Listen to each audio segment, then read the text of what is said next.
Ladies and gentlemen, I'm here with Miguel, our gunsmith. Miguel, how are you doing today? I'm doing very well, Nick. All right. What kind of gunsmithing do you gunsmith? Gunsmithing. Yes, gunsmithing. Let's talk about it. Yeah, Now, we offer a lot of services for gunsmithing. We do anything from restoration to repair. We do upgrades, modifications, a lot of optics mounting, night sights.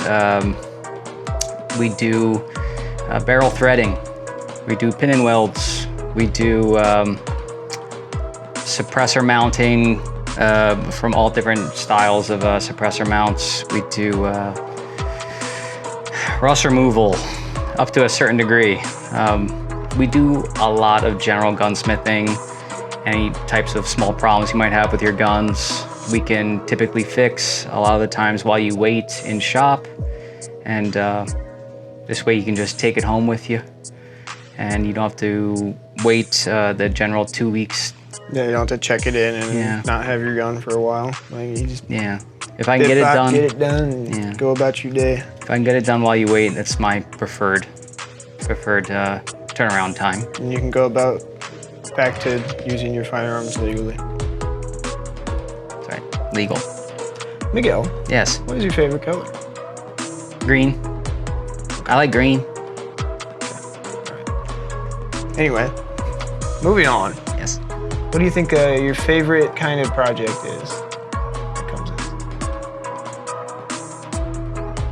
I like woodworking. No, I don't. My favorite type of gunsmithing projects, I like to do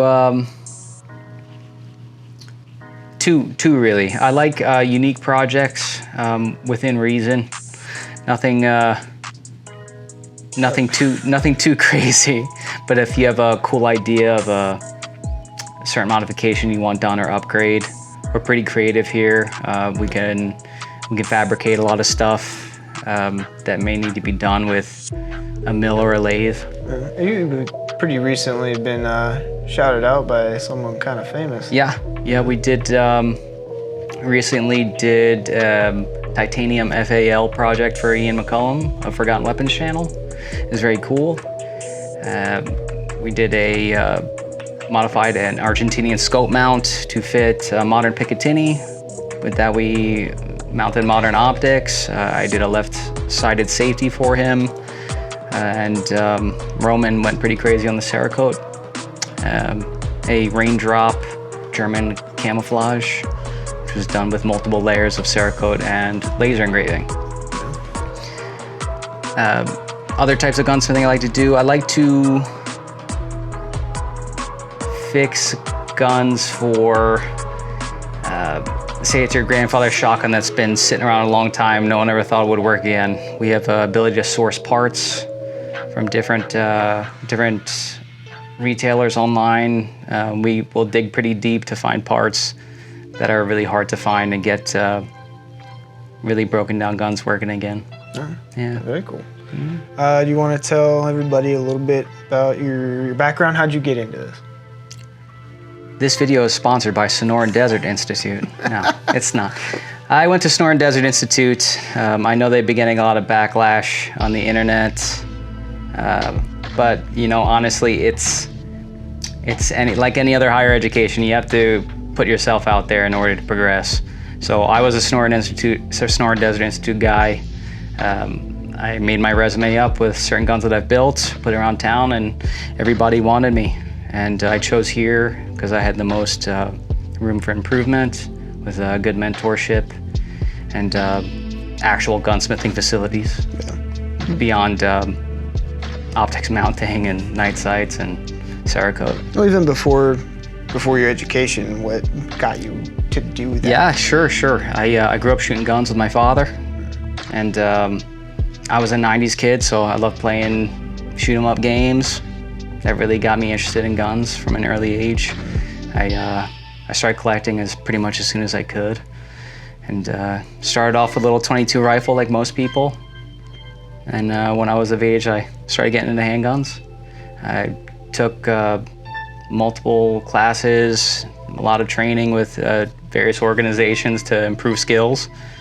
And I just fell into Sonoran Desert Institute during COVID. Changed my career. I hated all my jobs. Okay. Decided to start over again. And this town, Tucson, is really has the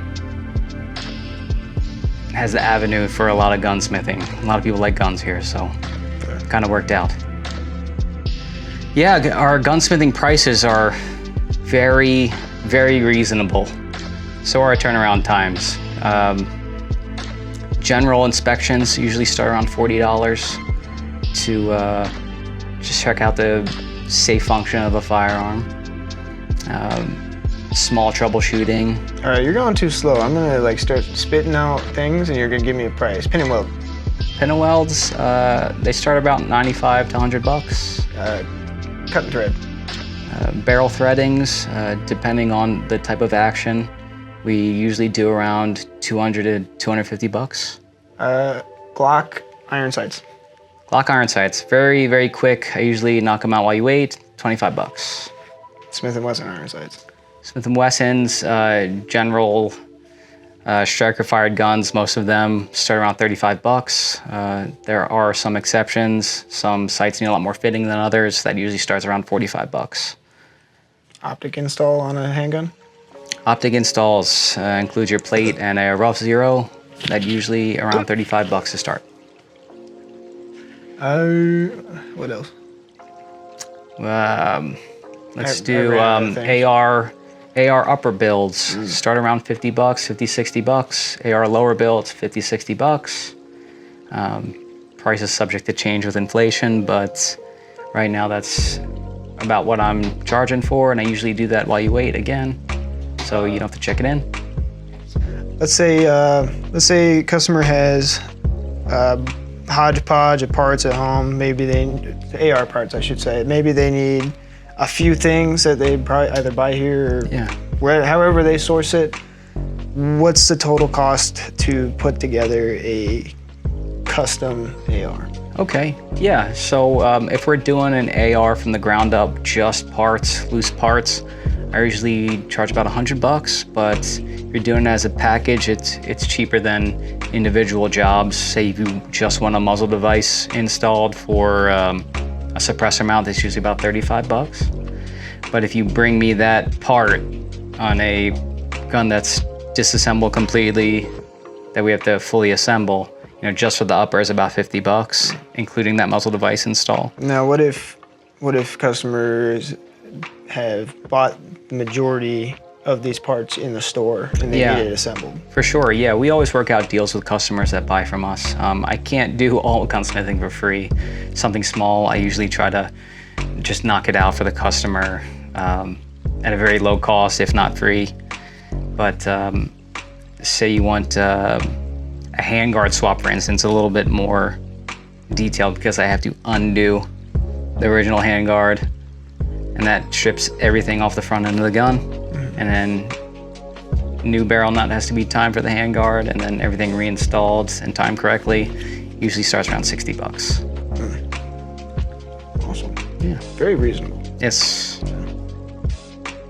Is there any type of work that'll come in that you just are not gonna do? Like with something you're just like absolutely not? There's a few things here and there that we are not set up to do at the shop, that we don't have the tooling for or the time, that is cost prohibitive. We don't have the jigs or the right tools for. A lot of woodworking we really don't do these days.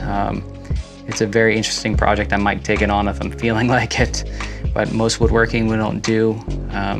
Blueprinting we really don't do for custom rifles. We cannot rebarrel rifles very easily unless it's an AR or something like that. There are some exceptions. Some Remington 700s will do, but a lot of those things need head spacing, and we're just not set up for it here. Building an AK from parts. We are unfortunately not set up to do riveting or sheet metal bending for a receiver. Okay. And butt pad installs. I know people want their butt pad installs, but again, it's kind of a lot to work with, time consuming, and it can be quite dirty work. We don't do those very often. Gotcha. All right. Are you set up to do any optic milling on slides or what? We are not currently set up to do any type of optic milling. We will refer you to Travis at Pollinger Customs, just down the road from us. He does Glock slides, which is the most common. The best I can do is modify some footprints to fit other footprints for different red dots from other manufacturers, but really most of that stuff we refer to Travis. Right, gotcha. Wow, very interesting. Very cool things. Do you have anything exciting that you're working on right now, or isn't you're not really supposed to talk about them? No, that's okay. We can talk about it. Personal projects. I am currently at the tail end of making an Indiana Jones Baptiste revolver. Very easy to find pictures of if you look them up. It is essentially the revolver that he shoots a swordsman with in Raiders of the Lost Ark. It is a cut-down Smith 1917. It's just a really, really vibey gun. I've always liked them ever since I was a kid, but they were never really made. So I'm very close to the tail end of that project, and it'll look cool. Look forward to seeing that shortly. Well, Miguel, thank you very much for coming and seeing me. Thank you, Nick. I like your hat quite a lot. It's very good. You can pick them up here at the shop. Yeah, $20. Ask about cashiers about them. $20. Give him money. All right.